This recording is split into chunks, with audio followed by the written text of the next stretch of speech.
اور نبی کریم صلی اللہ علیہ وسلم کی حدیث ہے لا احد اصبر على اذن سمعه من اللہ انہم یزعمون ان لا الہ ان له ولد وصاحبہ وانہ یعافیہم ویرزقہم۔ حضرت ابو موسیٰ اشعری فرماتے ہیں، صحیح مسلم کی حدیث ہے، 5021 نمبر حدیث ہے،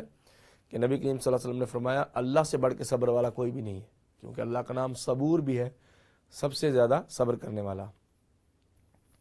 اللہ سے بڑھ کے کوئی بھی صبر کرنے والا نہیں ہے، اگرچہ اس کو تکلیف نہیں ہوتی جیسے بندوں کو ہوتی ہے،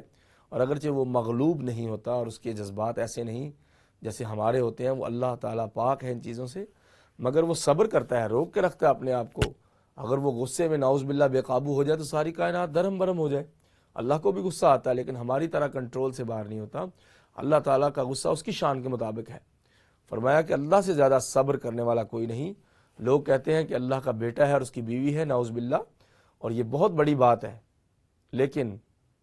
اللہ تعالیٰ پھر بھی ان کو عافیت دیتا ہے اور ان کا رزق بند نہیں کرتا۔ قرآن مجید میں صبر کرنے والوں کو اللہ تعالیٰ نے بہت بڑی جزا سے نوازا ہے۔ سورۃ النحل کی آیت نمبر 96 ہے، وَلَنَجْزِيَنَّ الَّذِينَ صَبَرُوا أَجْرَهُمْ بِأَحْسَنِ مَا كَانُوا يَعْمَلُونَ۔ ہر شخص کو اس کے اعمال کا بدلہ ملے گا، لیکن صبر کرنے والوں کو ان کے صبر سے اچھا بدلہ ملے گا، یعنی ڈبل اجر ملے گا۔ یہ سورۃ النحل میں ہے، اور قرآن مجید میں صبر کے بارے میں بہت سی آیات ہیں۔ صبر جمیل، حضرت یعقوب کا بیٹا جب رہ گیا اور بھائیوں نے کہا اس کو تو بھیڑیا کھا گیا، جبکہ وہ انہوں نے کنویں میں پھینکا تھا، تو انہوں نے کہا صبر جمیل واللہ المستعان علی ما تصفون، جو تم کہتے پھر رہے ہو جھوٹ، اس پہ اللہ ہی میری مدد کر سکتا ہے اور میں صبر ہی کروں گا، اس کے علاوہ میں کیا کر سکتا ہوں۔ پھر انہوں نے اللہ کی اس تقدیر پہ صبر کیا اور روئے بھی، لیکن صبر کیا۔ شکوہ انما اشکو بثی وحزنی الی اللہ، انہوں نے کہا اللہ کی طرف میں شکوہ کرتا ہوں اور اپنے غم و اندوہ کی بات اللہ سے کرتا ہوں، کسی اور سے میں بات نہیں کر سکتا، کیونکہ اگر مصیبت آئی ہے تو میری مصیبت اللہ ہی دور کر سکتا ہے۔ اسی طرح نبی کریم صلی اللہ علیہ وسلم فرماتے ہیں ان صبرت یقول اللہ سبحانہ وتعالی یا ابن آدم۔ حضرت ابو امامہ روایت بیان کرتے ہیں کہ رسول اللہ صلی اللہ علیہ وسلم نے فرمایا، اللہ فرماتے ہیں حدیث قدسی، یا ابن آدم ان صبرت واحتسبت عند الصدمۃ الاولی، کسی صدمہ کے پہنچنے پر پہلی فرصت میں پہلی چوٹ پہ آپ نے صبر کر لیا، واحتسبت، اور مجھ سے اجر کی امید رکھی، عند الصدمۃ الاولی، پہلی چوٹ پہ، لم ارض لک ثوابا دون الجنہ، تو تمہارے لیے جنت کے سوا میرے پاس کوئی ثواب نہیں ہے، یعنی اتنی بڑی چیز ہے۔ یہ سنن ابن ماجہ میں یہ حدیث ہے، اور 1597 نمبر حدیث ہے کہ اللہ فرماتے ہیں کہ ابن آدم اگر تکلیف پہنچنے پہ تو صبر کر لے اور اس کا اجر مجھ سے مانگے اور امید رکھے، تو جنت کے سوا میں تمہارے لیے کسی چیز پہ راضی نہیں ہوتا، یعنی کم از کم تمہیں جنت دوں گا۔ اسی طرح جس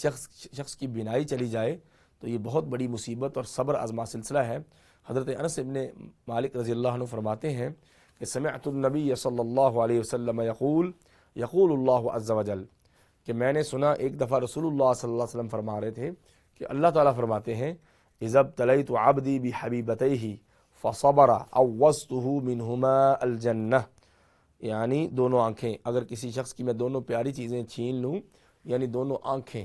اس کی بینائی چلی جائے، نبینا ہو جائے یا بائی برتھ وہ نبینا پیدا ہوا ہے، تو اس کو کیا آلٹرنیٹ ملے گا، اس کا ریوارڈ کیا ہے۔ حضرت انس فرماتے ہیں کہ رسول اللہ صلی اللہ علیہ وسلم نے فرمایا کہ اللہ نے یہ فرمایا ہے، یہ بات جو ہے صحیح بخاری میں ہے، 5653 نمبر حدیث ہے، 5653، کہ اللہ فرماتے ہیں اگر اس کی آنکھیں میں لے لوں تو اس کے لیے وہ صبر کر لے، عوضتہ منہما الجنہ، تو اس کا نعم البدل میں اس کو جنت کی شکل میں دے دوں گا۔ یعنی اگر اس کی دونوں آنکھیں نہیں ہیں، بینائی نہیں ہے، جس کے بغیر دنیا بے رونق ہو جاتی ہے، اور آنکھیں بہت بڑی نعمت ہیں، اور قرآن مجید میں یہ کہا گیا ہے تمہارے لیے کان اور آنکھیں دل بنائے لعلکم تشکرون، تاکہ تم شکر کر سکو۔ اور نبی کریم صلی اللہ علیہ وسلم دعائیں کیا کرتے تھے، اللہم عافنی فی سمعی، اللہم عافنی فی بصری، اے اللہ میری سماعتوں کو بھی محفوظ رکھ اور میری بصارتوں کو بھی محفوظ فرما، ما ابقیتنی، جب تک میری زندگی ہو تب تک میرے کان اور میری آنکھیں محفوظ رہیں، میں کسی کا محتاج نہ ہو جاؤں۔ اسی لیے آپ نے فرمایا کہ جس کی دونوں آنکھیں اللہ تعالیٰ لے لیتے ہیں، اس کو آزما لیتے ہیں، پھر وہ صبر کرتا ہے تو اللہ تعالیٰ اس کے بدلے میں اس کو جنت دیتے ہیں۔ تو یہ بھی ایک صبر کر کے، جو لوگ جن کی آنکھیں نہیں ہیں وہ صبر کر کے اور اللہ کا شکر کر کے جنت کے مستحق ٹھہر سکتے ہیں۔